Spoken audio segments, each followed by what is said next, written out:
नमस्कार. तर इंद्रायणी या मालिकेच्या आजच्या भागात आपण पाहणार आहोत की मोठ्या बाई अंताजींना गोपाळला त्यांच्यासोबत जाण्यापासून थांबवत असतात. आता त्या रागात गोपाळला म्हणतात की तू रे, तुझी मैत्रीण तुला जीव तोडून सांगते आणि तुझ्या वडिलांनी तुला डोकं फोडून फोडून सांगितले तरीसुद्धा तुला कळत नाही का? तुला जायचं आहे का यांच्यासोबत? आणि तुझी हिंमत कशी झाली? गोपाळ खूपच घाबरलेला असतो आणि तो रडत म्हणतो की काकी, मी फक्त तिथे जाऊन उभा राहणार होतो, पत्त्यांना हातसुद्धा लावणार नव्हतो मी, शपथ. मोठ्या बाई गोपाळला म्हणतात की असल्या ठिकाणी जाशील ना तर आयुष्याची माती करून घेशील तुझ्या काकांसारखी. आता हे ऐकून अंताजींना खूप राग येतो आणि ते मोठ्या बाईंवरती ओरडत म्हणतात की आनंदी, आता बस झालं. आणि ते गोपाळच्या हाताला पकडून म्हणतात की बघू कोण अडवते, चल माझ्यासोबत, असं म्हणून ते गोपाळला खेचत असतात. आता यावर मोठ्या बाई म्हणतात की गोपाळ कुठेही जाणार नाही, गोपाळ जायचं नाही.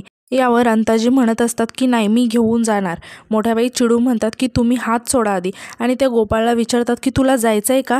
थांब, मी तुझ्या वडिलांना आधी फोन लावते आणि नंतर मग बघूया. आणि ते इंदूला म्हणतात की इंद्रायणी तू जा आणि माझा मोबाईल घेऊन ये आधी, मी फोनच लावते. गोपाळ खूपच घाबरलेला असतो आणि तो हात सोडवण्याचा प्रयत्न करत असतो आणि म्हणत असतो की काका नको, राहू द्या काका, प्लीज राहू द्या. गोपाळ अंताजींचा हात सोडून साईडला जाऊन उभं राहतो. आता अंताजी खूपच रागाने मोठ्याबाईंकडे बघायला लागतात आणि ते तिथून निघून जातात. तर इकडे गोपाळ खूपच रडत असतो. आता इंदू मोठ्याबाईंना म्हणते की मोठ्याबाई, मी फक्त, असं म्हणून इंदूसुद्धा खूपच इमोशनल झालेली असते. तेव्हा मोठ्याबाई इंदूला समजावत म्हणतात की नाही ग, तू बरोबरच केले, आता माझी खात्री पटली की तूच व्यंकट भाऊजींची जागा घेऊ शकतेस.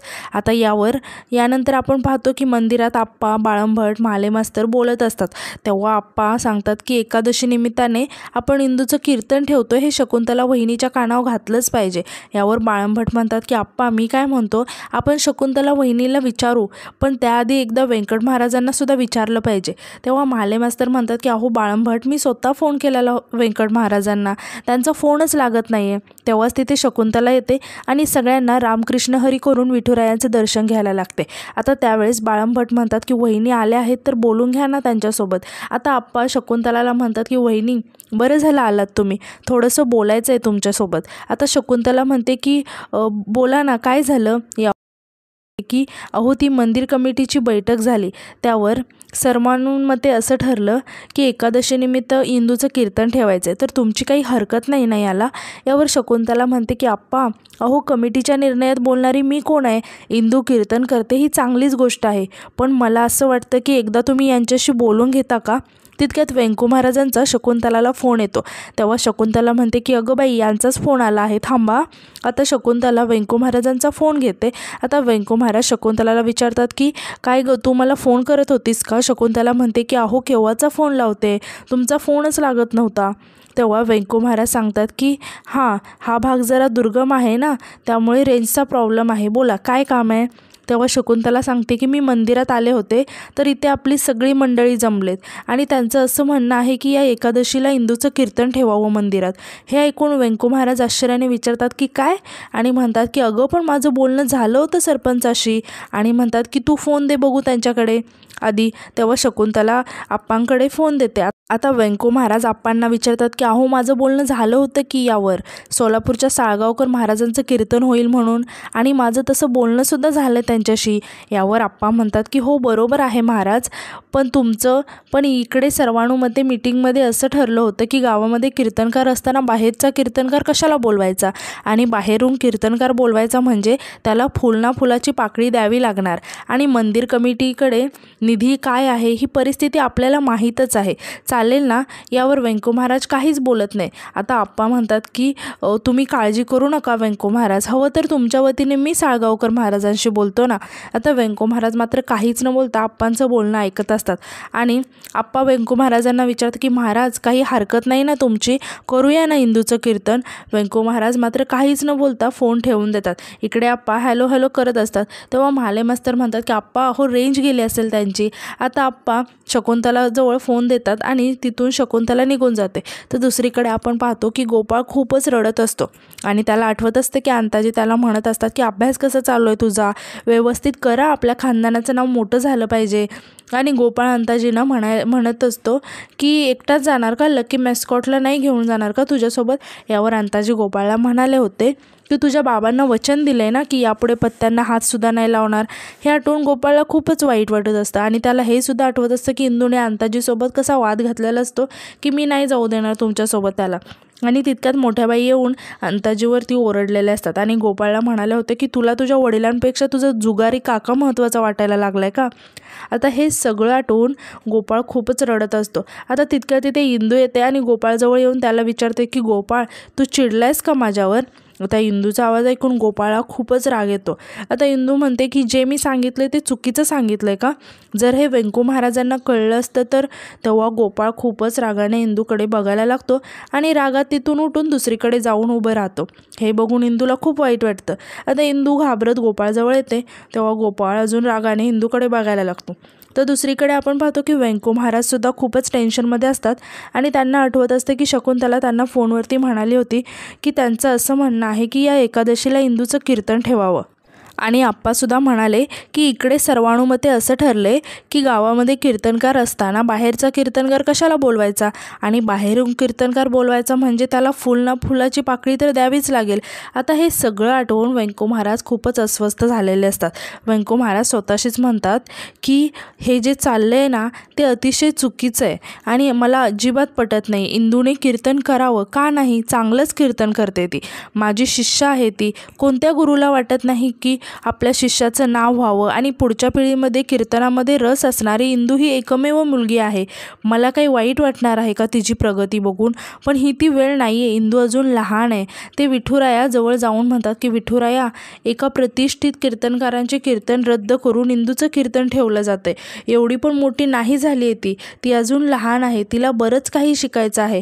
हे तर असं झालं की झाडावर चांगलं फळ लागलं आहे पण ते पिकण्याआधीच जर झाडावरून उतरवलं तर त्याचा काय उपयोग. फळ कितीही चांगलं असू दे पण त्याला जर पिकण्याची संधीच दिली नाही तर पुढे जाऊन ते नासणारच ना. हे जे काही सुरू आहे ना ते इंदूच्या भल्यासाठी नाही. लहानपणी माझ्या बाबांबरोबर खूप कीर्तन करावंसं वाटायचं.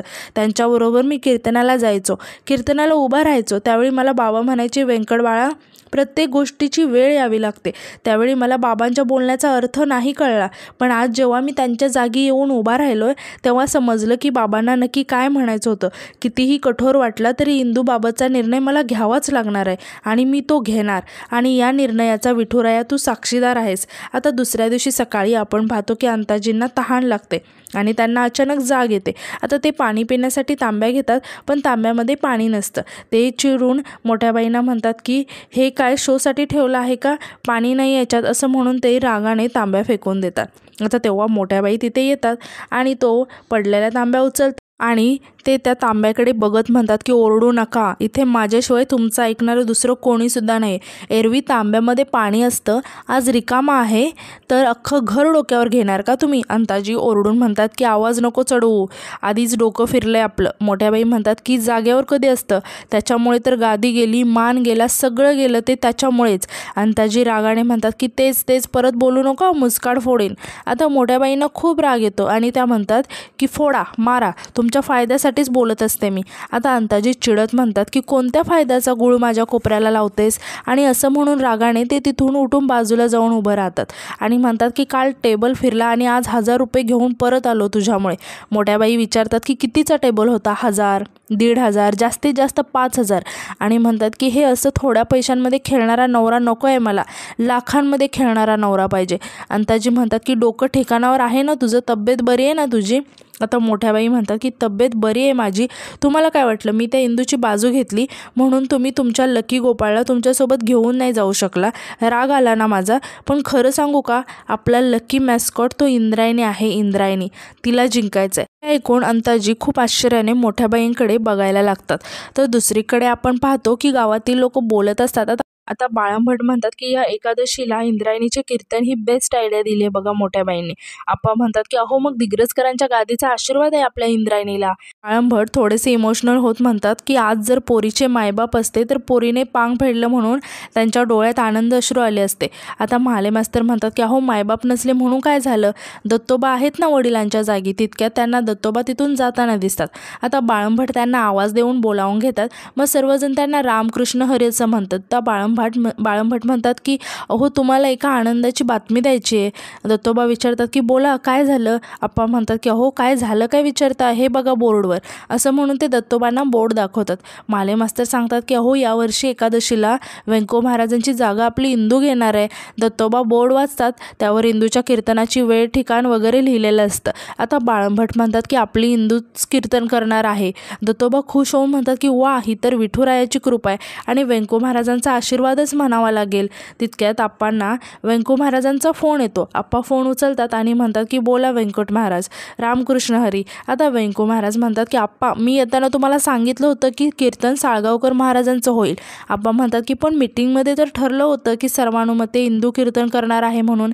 व्यंको महाराज म्हणतात की आप्पा कीर्तन साळगावकर महाराजांचंच होईल आणि म्हणतात की क्षमा करा सरपंच, पण माझ्या शब्दाला जर विठूच्या वाडीत थोडा जरी मान शिल्लक असेल ना तर पूर्वनियोजित कार्यक्रमात कसलाही बदल होणार नाही, असं म्हणून ते फोन ठेवून देतात। आता माले मास्तर आप्पांना विचारतात की काय झालं आप्पा।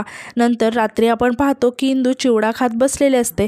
आता मोठ्याबाई चिवडाचा डब्बा घेऊन तिच्याजवळ येऊन बसतात आणि विचारतात की इंद्रायणी आवडला का, आणि तिच्या प्लेटकडे बघून म्हणतात की हे काय अजून संपला नाही का, माझा अदोक्षज असता तर त्याने केव्हा संपवला असता। इंदू म्हणते की मोठ्याबाई मी पण संपवणार आहे।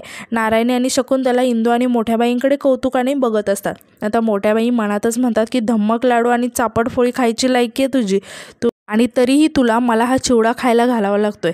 आणि परत त्या स्वतःला शांत करत म्हणतात की शांत आनंदीबाई शांत, झालेल्या अपमानाचा बदला घ्यायचा असेल ना तर हे सगळं करावंच लागेल।